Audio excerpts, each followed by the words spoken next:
All right, so last section we talked about definite integrals, and now we're going to turn our focus on to indefinite integrals. So just to kind of recap what we did last section, we could say that last section we learned that by the fundamental theorem of calculus, we can evaluate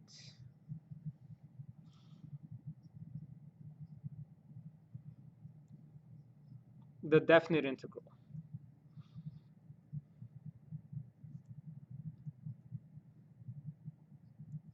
And this is all under the assumption that we can find an antiderivative of the function. Okay, so before we actually get into indefinite integrals, you might think that, hey, definite integrals and indefinite integrals should be very identical. And in fact, that could be further from the truth. Like indefinite integrals and definite integrals, although the process is similar, they're completely different things. And we'll kind of talk about, hey, what's the difference between an indefinite integral and a definite integral, or how's one completely different than the other? And so hopefully by the end of this lesson, you'll kind of understand the main difference between an indefinite and a definite integral. So let's define what an indefinite integral is. So an indefinite integral says the following. So the notation integral from f of x dx is used for an antiderivative of f and is called an indefinite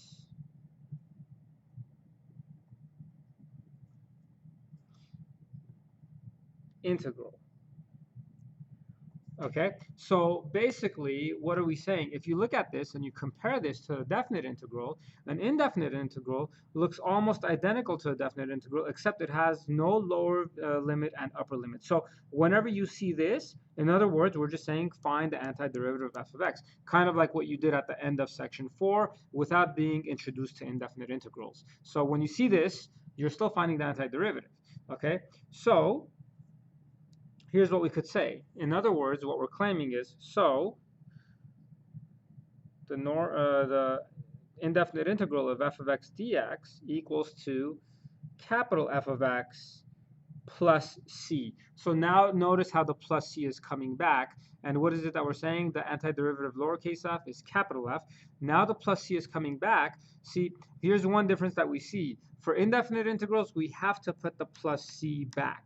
Okay, how come? Because remember, for definite integrals, the plus c would kind of cancel out, because when you take the upper limit minus the lower limit, the c would subtract from itself and it would go away. But in this case, since I have no upper and lower limits, we have to put that plus c. So in other words, what does this mean? This means if I take the derivative of f of x plus c, I should get lowercase f of x. Okay, so that's kind of what's going on here. So in other words, if I say, for example, notice that the integral of x squared dx, what is this just saying? Find the antiderivative, or this is the indefinite integral of x squared, which is saying find the antiderivative of x squared. This ends up being 1/3 x cubed plus c. And how do I know that this is true? Well, obviously, if I said since, if I take the derivative with respect to x of 1/3 x cubed plus c, the derivative of this would give me back x squared.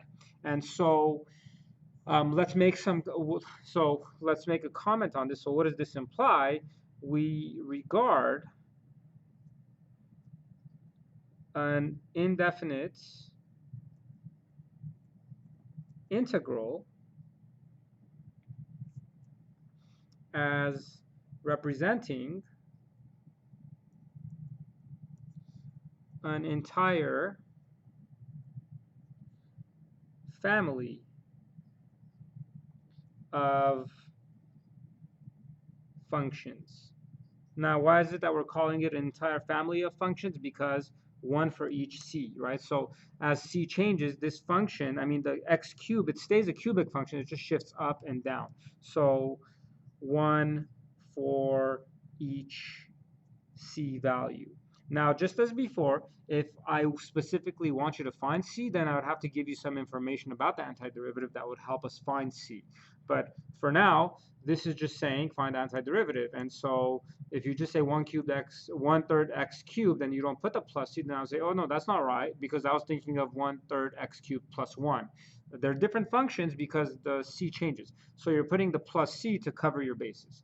Okay, so before we go on and I give you some properties of indefinite integrals, or some indefinite integrals to know of, or the properties of them, here's the comment I want to make. So I'm sure you've been thinking, well, how are definite integrals, indefinite integrals different? And there's a huge difference. So here's the comment on this. The difference between definite and indefinite integrals is as follows. If I give you something like this, the integral from a to b of f of x dx, see, and let me move this up. So if I gave you this, see, this is a definite integral. Now let me ask you this. What do you expect to get as your solution here? See, this is the area under the curve because I have a lower limit and upper limit. So what we're doing is we're closing this off and finding the area. And area is always described by a number. So this is always going to give us a numerical solution or a constant, right? Basically, in other words, we're saying it's a numerical solution. It's numerical solution. So in other words, what we know is when you evaluate definite integrals, you get a numerical answer.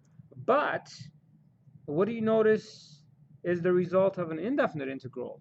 What does this give you in return? If you look at this, when I found the antiderivative of x squared, I got a function in return. So this is actually a function, or in other words, or what we could say is, or a family of functions, because one for each c. But hopefully you see that there's a huge difference, right? So um, a definite integral is always a numerical solution. An indefinite integral is always gives you a function, which notice how a number and a function are two completely different things. Okay, so just keep that in mind. Indefinite and definite integrals, although the approach is similar as to how you find them, which is finding the antiderivative, one gives you a numerical answer, the other one gives you a function in return. Okay, so here are some properties and of indefinite integrals, and as well as some basic ones we need to know. Okay, so here's the first. So there's actually quite a few properties, but let's go through them one by one. And some of them are actually indefinite integrals that we're going to evaluate. So this indefinite integral, what are we saying, is a constant times the function with respect to x dx. See, this is telling you that you're finding the antiderivative with respect to x. So c is like a constant. So what you could do instead is you could grab the c and move it outside the indefinite integral and say find the antiderivative of f and then multiply it by c. Okay?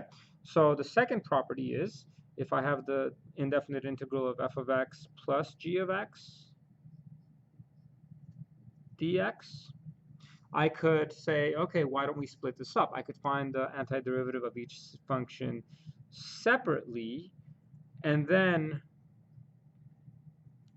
add them up. Okay? So that's property 2. The third property is k dx. So look at this. What are we saying? Find the antiderivative.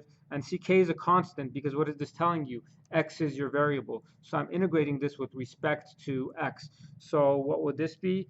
The antiderivative of this would be kx plus c. Don't forget the plus c after you find the antiderivative. So from this point on, these are some indefinite integrals that you should know or you should be familiar with, okay? And there shouldn't be anything new here. So x to the power of n dx, see how do you find the antiderivative of x to the power of n? And we're assuming n is a real number.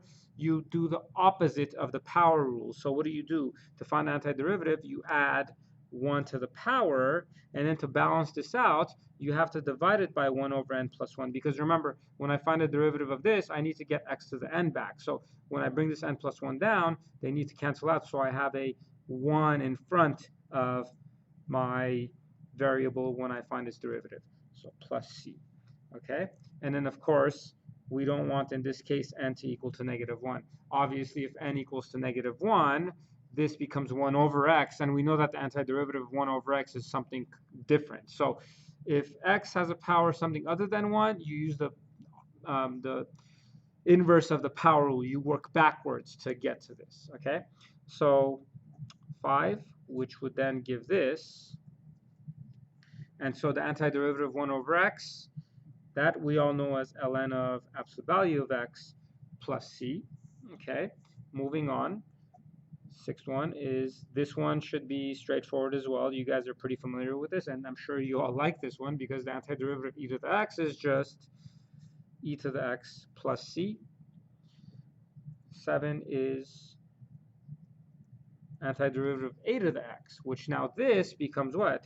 What do we know the derivative of a to the x is? The derivative of a to the x is what? A to the x times the natural log of a. And remember, the natural log of a is a constant. So to find its antiderivative, what would it be? It'll be a to the x times 1 over ln of a. Now, why am I dividing by ln of a? Because when I find the derivative of this, it'll get an extra ln of a, which I want to cancel, because when I find the derivative, I just want a to the x. So remember, ln of a, that's just a constant. Don't forget the plus c. All right, moving on. Property 8. Antiderivative of sine of x dx. This is the antiderivative of sine, which we know sine is cosine and so on, but we're working backwards. So it should be negative cosine of x plus c, because what do I know? The derivative of cosine is negative sine, so if I want it to be positive, I have to attach an extra negative in front of it.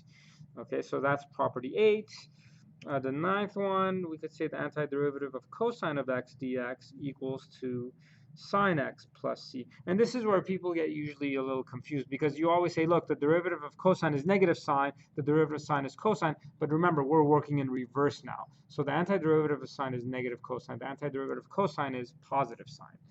Okay, so moving on to property 10. The integral of secant squared x dx, that equals to, the antiderivative of secant squared is tangent of x plus c. And then property 11. So these should, none of this should be new to you. You should have all seen these because we've worked in these backwards. So now we're going the other way. So the antiderivative of cosecant squared x dx, that becomes negative cotangent of x plus c. Okay. And then 12 would be the antiderivative of secant x tangent x dx.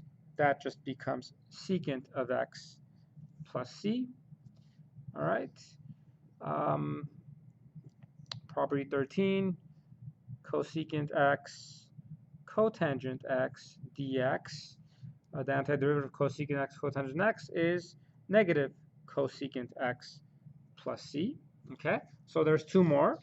Like I said, there's a lot of properties or indefinite integrals that you need to know here, but these should all be reviewed. There's nothing new here, okay? So property 14 is the integral of 1 over 1 plus x squared dx, and this should look familiar to you because that becomes tangent inverse of x plus c. And lastly, we have integral of 1 over square root of 1 minus x squared dx, which this is sine inverse of x plus c. Okay, so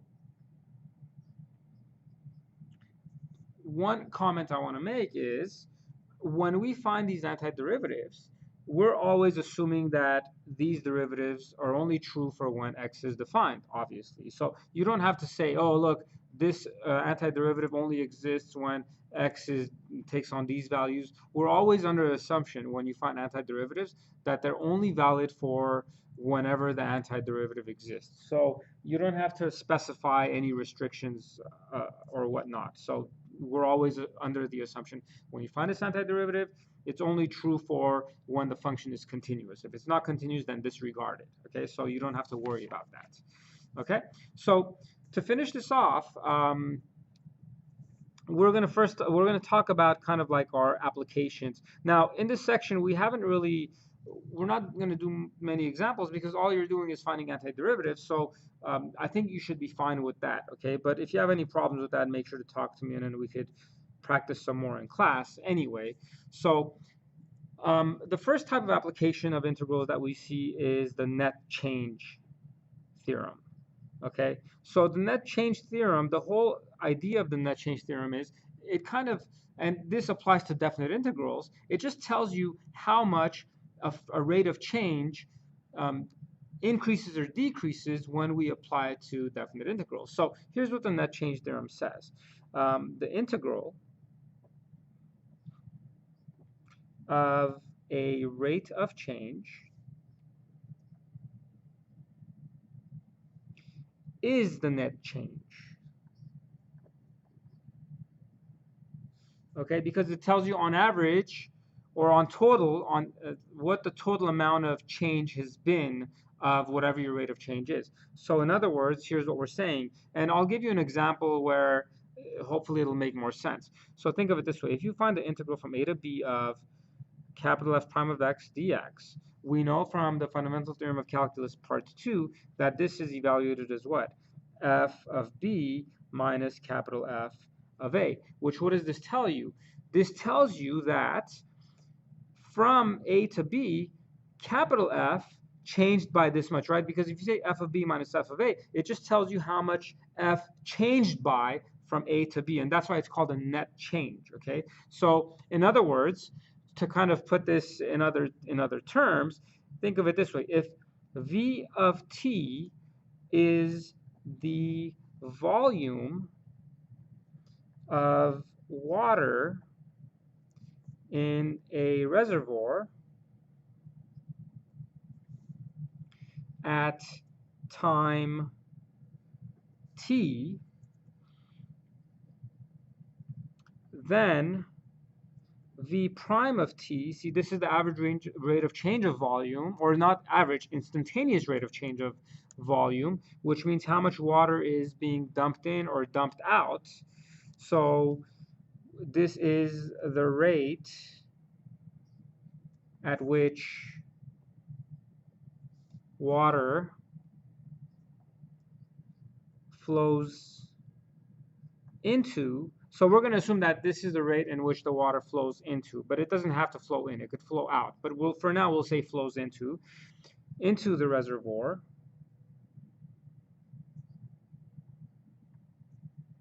at time t.